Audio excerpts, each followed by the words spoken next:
Hello guys, welcome to Quantum Classes. Myself Ali, and in the previous lecture I have taught you the theory of vector product, but then thereafter we have to solve some exclusive problems based on the concept of vector product, but problem शुरू करने से पहले मेरी आपसे छोटी एक request है कि सर अगर मेरी मेहनत और अगर मेरा काम आपको पसंद आ रहा है तो वीडियो को लाइक और शेयर ज़रूर करें और अपना सुझाव जो है वो कमेंट सेक्शन में हमें ज़रूर दें, है ना सर। तो शुरू करते हैं, है ना। प्रॉब्लम्स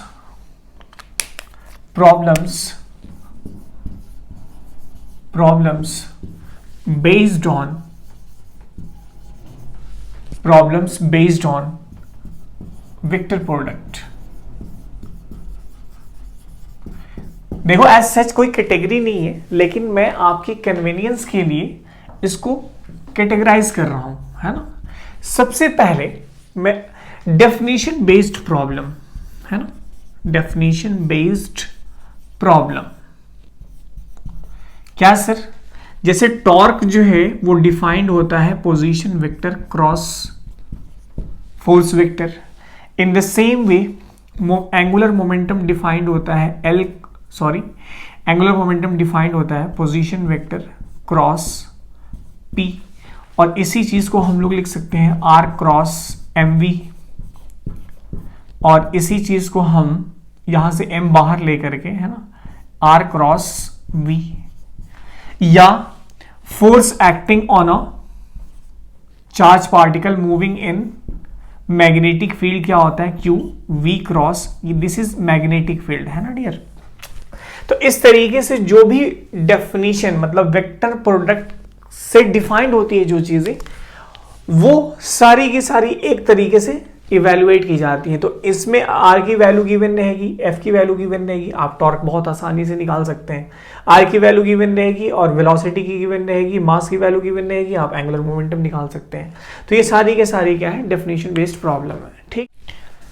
जो सेकेंड टाइप है उसमें वेक्टर इक्वेशन आपको गिवन रहेगी, है ना, वेक्टर इक्वेशन आपको गिवन रहेगा, और उसके बाद आपसे या तो एंगल की वैल्यू या तो किसी कांस्टेंट की वैल्यू आपसे पूछी जा सकती है। जैसे एक एग्जांपल के तौर पे मैं आपको समझाने के लिए यहाँ पे बता दूं कि जैसे a क्रॉस b का मैग्नीट्यूड जो है वो a डॉट b के बराबर है ना, modulus of a dot b के बराबर है, तो find the value of theta, इसको हम देखेंगे। तो ये एक इक्वेशन है, वेक्टर इक्वेशन, और इससे आपको थीटा की वैल्यू फाइंड आउट करने के लिए बोलना है, या इसी में कई बार वेक्टर एक्सप्रेशंस की वैल्यू निकालने के लिए बोलता है।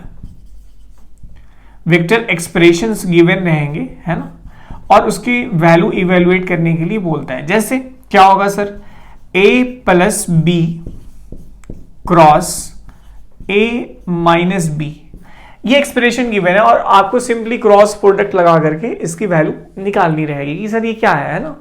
तो ये दूसरे टाइप में हम इसको डाल सकते हैं कि ये आपका जो है दूसरे टाइप में ये या तो इक्वेशन दिया रहेगा या तो एक्सप्रेशन गिवन रहेगा, तो इनकी वैल्यूज हमको निकालनी रहती है। तीसरे टाइप में क्या है सर कि आपको किसी प्लेन के परपेंडिकुलर अगर यूनिट वेक्टर फाइंड आउट करना है तो हम उसके लिए इसका इस्तेमाल कर सकते हैं, कंडीशन कि उस प्लेन में दो हमारे वेक्टर नोन होने चाहिए, है ना। तो जैसे मान लो ये हमारा एक प्लेन है ना, ये हमारा क्या है, एक प्लेन है जिसमें हमारे दो वेक्टर लाई कर रहे हैं a और b, और मुझसे कोई आदमी ये बोले कि सर इस प्लेन के परपेंडिकुलर जो है आप यूनिट वेक्टर फाइंड आउट कर लें जिसका डायरेक्शन जो है ऊपर की तरफ होना चाहिए। तो a क्रॉस b लोगे तो आपको जो c वेक्टर मिलेगा वो बाहर की तरफ मतलब इस साइड मिलेगा। तो अगर मुझे इस डायरेक्शन में यूनिट वेक्टर लेना है तो मुझे c वेक्टर निकाल लेना पड़ेगा, और c वेक्टर को vector c divided by modulus of c करेंगे तो इस प्लेन के परपेंडिकुलर इस डायरेक्शन में मुझे यूनिट वेक्टर मिल जाएगा, है ना। तो आपको यूनिट वेक्टर अगर फाइंड आउट करना है किसी प्लेन के परपेंडिकुलर तो आप क्रॉस प्रोडक्ट की हेल्प से निकाल सकते हैं। तो लेकिन उस प्लेन में हमको दो वेक्टर पता होना चाहिए। या एक इसमें और तरीके से क्वेश्चंस क्या पूछता है कि सर दो वेक्टर पैरेलल है या एंटी पैरेलल है, तो उसकी भी प्रूफ जो है वो तुम्हारा क्या है, क्रॉस प्रोडक्ट से किया जा सकता है। कैसे? बाय डेफिनेशन तुम गौर किए होगे तो ये चीज देखा होगा कि वेक्टर सी की जो वैल्यू होती है वो क्या होती है, a b sine theta n cap, है ना।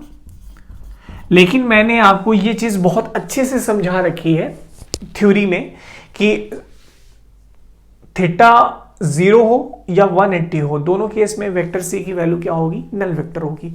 तो इसका मतलब ये हुआ कि जब दो वेक्टर पैरेलल या एंटी पैरेलल हो तो आई जे के ये डिटर्मिनेंट्स की जो वैल्यू है वो क्या होगी डियर, वो 0 होगी। समझ में आ रही बात?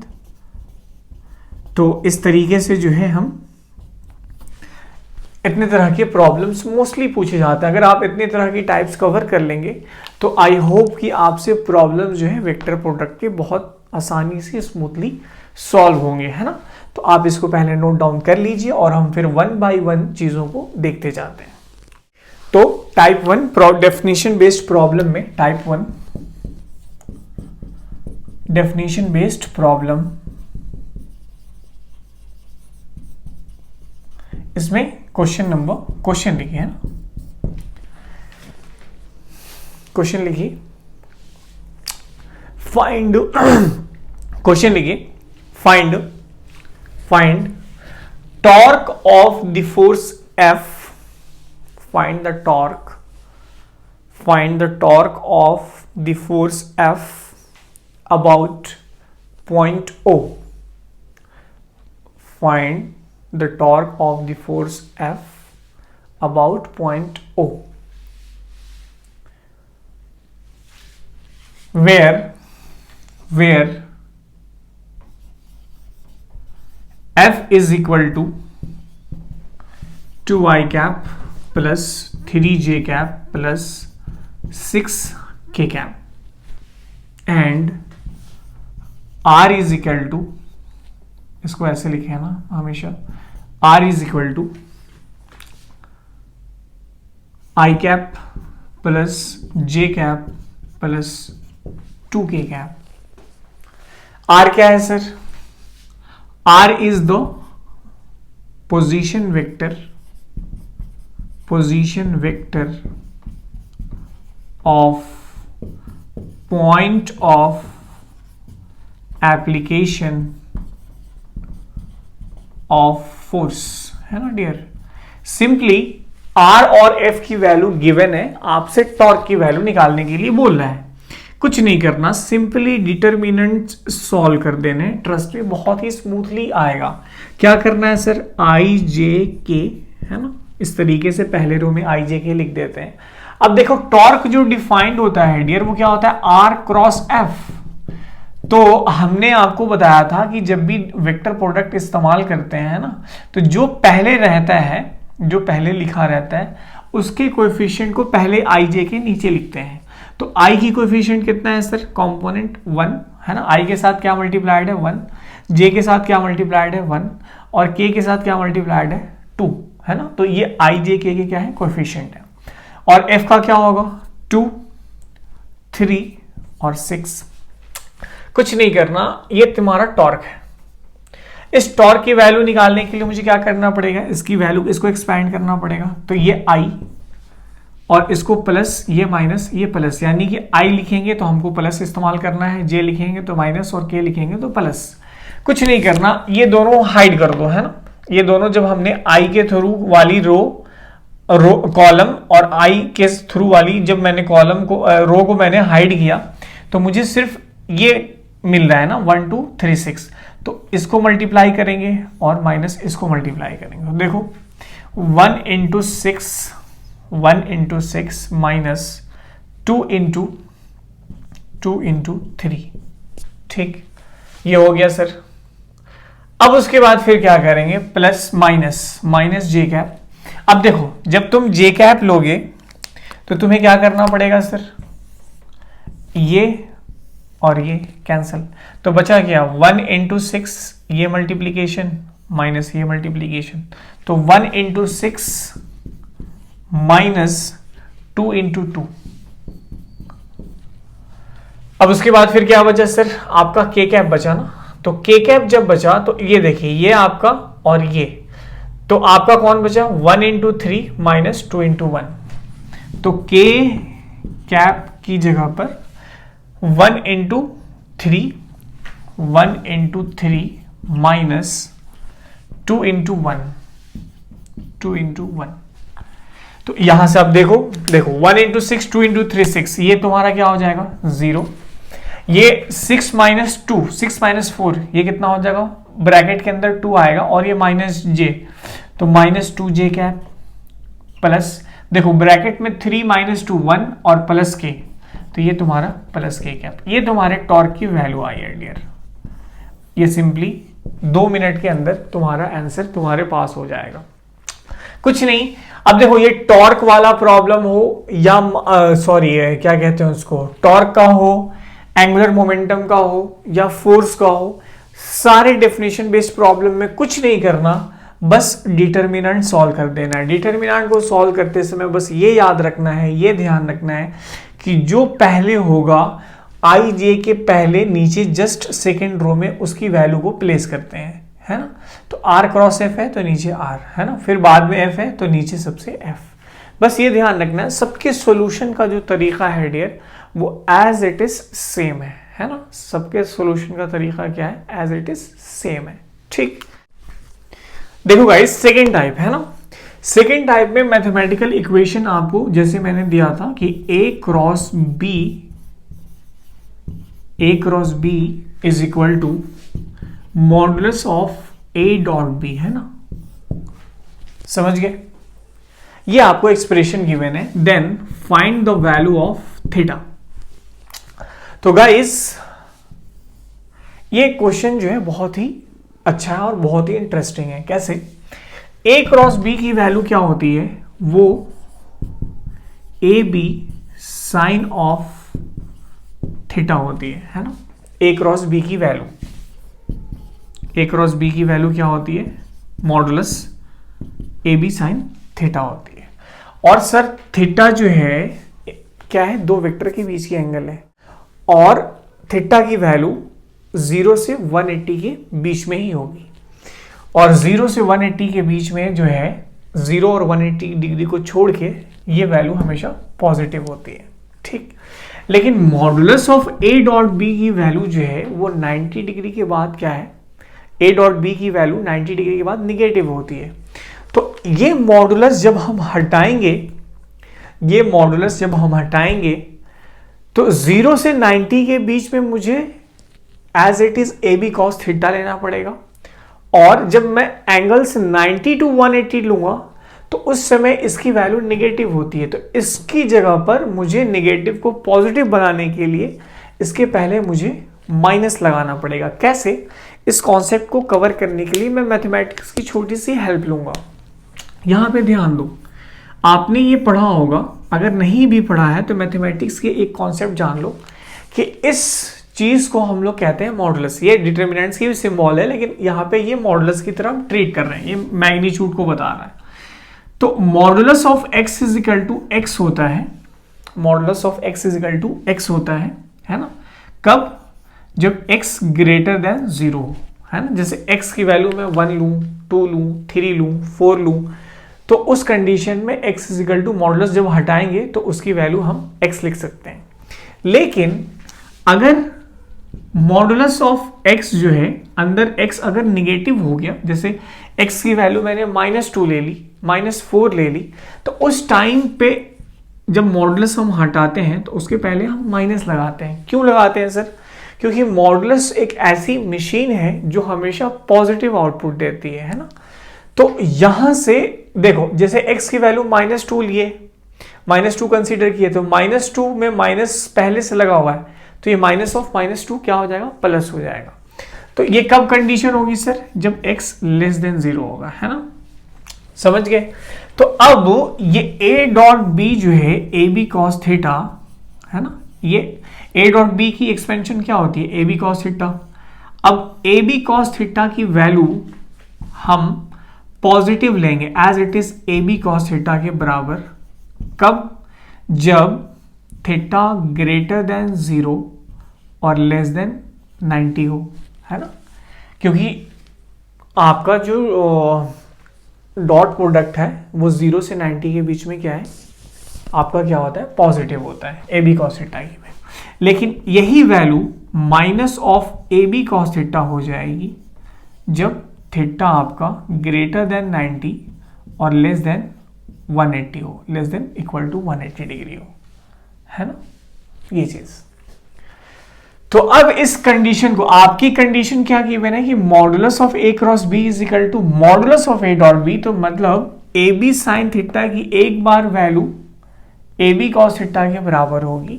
कब? जब हम ये कंडीशन लेंगे और ए बी साइन थीटा की वैल्यू को एक बार इसके बराबर करना पड़ेगा। तो दो कंडीशन लेके मुझे सॉल्व करना है। तो सर जी, अगर a b sine theta is equal to, if I am taking a b sine theta is equal to plus a b cos of theta, तो यहां से तुम गौर करो tan थीटा की जो वैल्यू आएगी वो 1 आएगी, यानी कि थीटा आपका 45 होगा, 45 डिग्री। ठीक, ये पहला केस। ये कब, कौन सा केस होगा सर? जब थीटा ग्रेटर देन, ये वाला फर्स्ट केस है, जब थीटा ग्रेटर इक्वल टू 0 और लेस देन 90 है। लेकिन सेकेंड केस में क्या होगा, जैसे मैंने क्या बोला कि ए बी कॉस थीटा की वैल्यू एक बार minus a b cos theta होगी। कब? जब थीटा 90 से बड़ा और 180 से छोटा वाला हो। तो जब सेकेंड केस में लेंगे कि sir a b sine theta की value minus of a b cos of theta के बराबर हो जाए, तो इस केस में tan थीटा की जो वैल्यू आएगी वो आपकी -1 होगी, और यहां पर थीटा का वैल्यू 135 होगा। समझ में आई बात? तो आपके दो रिजल्ट निकले, एक 45 और एक 135, और इस तरीके से इसके दो सॉल्यूशंस होते हैं। तो एग्जाम्स में कभी भी इस तरह का प्रॉब्लम अगर आए तो उसको बहुत ध्यान से सॉल्व करना, और ये बहुत ही अच्छा प्रॉब्लम है ना सर? इसको नोट डाउन कर लो। देखो थर्ड क्वेश्चन है ना, question number 3, find the value of ऐसा a plus b cross a minus b. बहुत ही सिंपल है यार, कुछ नहीं, डॉट प्रोडक्ट ले जाना। देखो जब दो वेक्टर सिमिलर का क्रॉस प्रोडक्ट लेंगे तो ये तुमको नल वेक्टर मिलेगा। तो a क्रॉस a, है ना, this will give null vector. a cross, देखो a को माइनस बी से मल्टीप्लाई कर रहे हैं ना, तो माइनस बाहर रहने दो, ये a क्रॉस क्या हो जाएगा, b होगा। ठीक, अब प्लस इसको इससे, है ना, तो b क्रॉस a और माइनस b क्रॉस b, ये भी तुम्हारा क्या हो जाएगा, 0, नल वेक्टर। तो minus of a cross b और b क्रॉस a, डियर, दोनों क्या होते हैं, सेम होते हैं। कैसे? जैसे मान लो this is your a and this is your b, है ना, ध्यान से समझना, थोड़ा सा कॉन्सेप्ट। ये a और ये b, a क्रॉस b करोगे किधर आएगा, तुम्हारी तरफ, है ना, या स्क्रू को ऐसे घुमाया तो किधर आएगा, तुम्हारी तरफ। यानी कि a क्रॉस b का जो डायरेक्शन होगा वो किधर होगा, हमारी तरफ। अगर a क्रॉस b को हम माइनस से मल्टीप्लाई कर दें तो उसका डायरेक्शन क्या होगा, चेंज हो जाएगा। जैसे हमने नेगेटिव वेक्टर में पढ़ा था कि अगर हमारे पास कोई वेक्टर a है, इसमें अगर हमने माइनस मल्टीप्लाई कर दिया तो मुझे क्या मिल जाता था, नेगेटिव वेक्टर। तो a क्रॉस b का डायरेक्शन अब क्या हो जाएगा, नेगेटिव है, तो सर ये अंदर की तरफ, है ना, और b क्रॉस a क्या है, b क्रॉस a, ये भी अंदर की तरफ। और हम जान रहे हैं कि a क्रॉस b और b क्रॉस a दोनों का मैग्नीट्यूड क्या है, सेम है। तो minus of a cross b जो है वो plus of b cross a के बराबर होगा। तो minus of a cross b की जगह पे हम b क्रॉस a लिख सकते हैं, और ये जो है b क्रॉस a पहले से गिवन है। तो 2 इंटू 2 b क्रॉस a जो है वो हमारा क्या होगा, आंसर होगा। ठीक है सर। क्वेश्चन नंबर 4, जैसे मैंने क्या बोला कि मान लो दो वेक्टर हैं, a is equal to 2i cap plus 3j cap plus 5k cap, है ना, वेक्टर a, और vector b is equal to i cap plus j cap plus 2k cap, ऐसा कुछ मान लो। हमारे पास क्या है, दो वेक्टर हैं और मैं आपसे ये बोल रहा हूं, क्वेश्चन लिखो,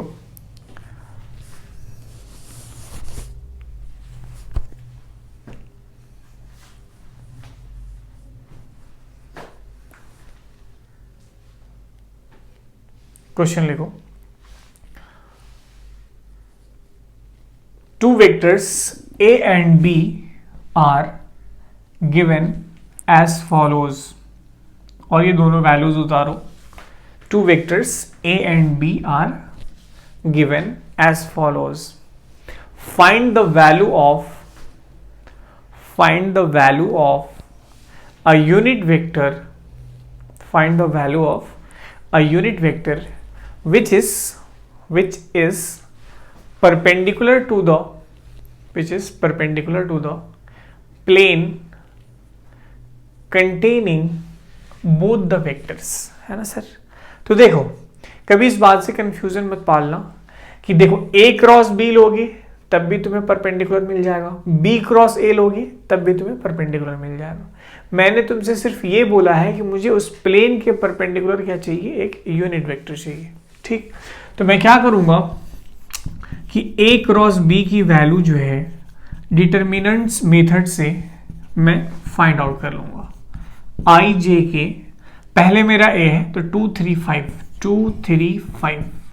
फिर b क्या है, सेकंड में b है तो 1 1 2। मैं इससे वैल्यू निकालूंगा, ये तुम्हारा प्लस, ये तुम्हारा माइनस और ये तुम्हारा प्लस। तो इसको जब हम एक्सपैंड करेंगे या फिर इस डिटर्मिनेंट की जो वैल्यू निकालेंगे, कैसे निकालेंगे सर, i लिया सबसे पहले, i को लिया, ये और ये खत्म, है ना, ये और ये खत्म, तो 3 इंटू 2 6, है ना, ये माइनस ये 1 minus 2, this one minus this one, 6 minus 5। अब आपका क्या होगा सर, माइनस j। फिर जब j लेंगे तो आपका ये कॉलम और ये रो कैंसिल, तो 2 इंटू 2 माइनस 1 इंटू 5, तो 2 इंटू 2 माइनस 1 इंटू 5 प्लस के कैप जब आप कंसीडर करोगे तो ये कॉलम और ये रो वैनिश, तो 2 इंटू 1 1 इंटू 3, तो 2 इंटू 1 माइनस 1 इंटू 3, है ना, ये चीज़ आई। अब इसको एक्सपैंड करके इसकी वैल्यू निकालो, देखो क्या आ रहा है, ये आएगा तुम्हारा 6 minus 5, this is I cap plus 2 into 2, ये क्या है तुम्हारा 4 माइनस 5 माइनस 1, और बाहर में क्या है तुम्हारा माइनस j, ठीक। और 2 इंटू 1 इंटू 3 माइनस में आएगा तो ये माइनस के। तो this is your c vector which is perpendicular to the both the vectors a and b। तो मुझे अगर इस प्लेन के, मतलब जिस प्लेन में a और b लाई कर रहा है, मान लो तुम्हारा ये प्लेन है ना, काइंड ऑफ, ये तुम्हारा a और ये तुम्हारा b इस प्लेन में है, तो मुझे अगर इस प्लेन के परपेंडिकुलर इस डायरेक्शन में यूनिट वेक्टर चाहिए तो मैं a क्रॉस b लूंगा। अगर मुझे अंदर के साइड यूनिट वेक्टर चाहिए तो b क्रॉस a लेना पड़ेगा, है ना। तो मैंने कुछ मेंशन नहीं किया, मैंने सिर्फ ये मेंशन किया है कि मुझे एक यूनिट वेक्टर इस प्लेन के परपेंडिकुलर चाहिए, तो मैं a क्रॉस b निकालूं या b क्रॉस a निकालूं, दोनों सही होंगे, है ना। तो a क्रॉस b, अगर मुझे ये डायरेक्शन चाहिए तो मैं a क्रॉस b लेकर के मैंने ये वेक्टर निकाल लिया। अब यूनिट वेक्टर के लिए क्या करना है sir, c vector c divided by modulus of c, है ना। तो वेक्टर c क्या है, i plus j minus k, और इसकी मैग्नीट्यूड क्या होगी sir, 1 square plus 1 square plus minus of 1 का स्क्वायर, तो ये हो जाएगा 1 by root 3 i cap plus j by root 3, है ना, माइनस k बाई रूट 3। तो ये आपका यूनिट वेक्टर है perpendicular to the plane according to this convention, अगर ये मैं ए ले लूँ, ये बी ले लूँ और ये मुझे चाहिए, तो मैं ये यूनिट वेक्टर ऐसे निकाल सकता हूँ, है ना। तो परपेंडिकुलर टू द प्लेन जो है दो डायरेक्शन होगा, ऊपर भी और नीचे भी। अगर आंसर 2 दिया हुआ है ना, तो इसमें कुछ नहीं करना, इसमें माइनस अगर मल्टीप्लाई कर दोगे, है ना, इस यूनिट वेक्टर में अगर माइनस मल्टीप्लाई कर दोगे तो अंदर साइड वाला जो है यूनिट वेक्टर मिल जाएगा, है ना। तो आप इसको एज इट इज उतार लो, इसमें कुछ नहीं है, बस डिटर्मिनेंट सॉल्व करना है और यूनिट वेक्टर की डेफिनेशन लगा देनी है, ये आपका प्रॉब्लम सॉल्व हो जाएगा बहुत सिंपली। ठीक है गाइस, समझ गए। इसमें अगर तुम्हारा 2 वेक्टर गिवन है, जैसे मान लो a is equal to 2i cap plus 6j cap plus 3k cap, है ना, ठीक है, डन। और तुम्हारा दूसरा वेक्टर है vector b is equal to i cap plus 2i cap plus 3j cap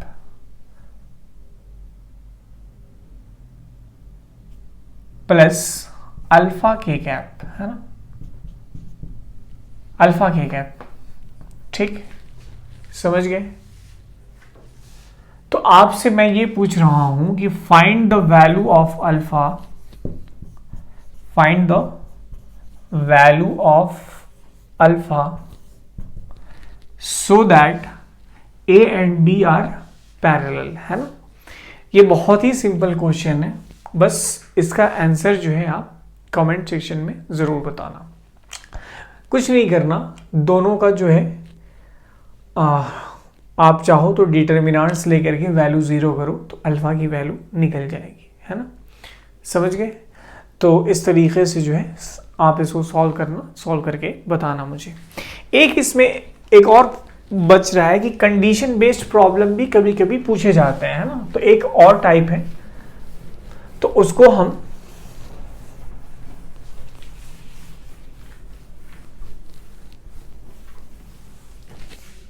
condition based problem आते हैं। कैसा रहता है देख लो, एक सिंपल सा है, एक कंडीशन गिवन है कि a डॉट बी जो है वो 0 है और a डॉट सी भी जो है वो 0 है। तो आपसे ये पूछ रहा है कि vector a is parallel to, है ना, और ऑप्शंस गिवन है b प्लस सी,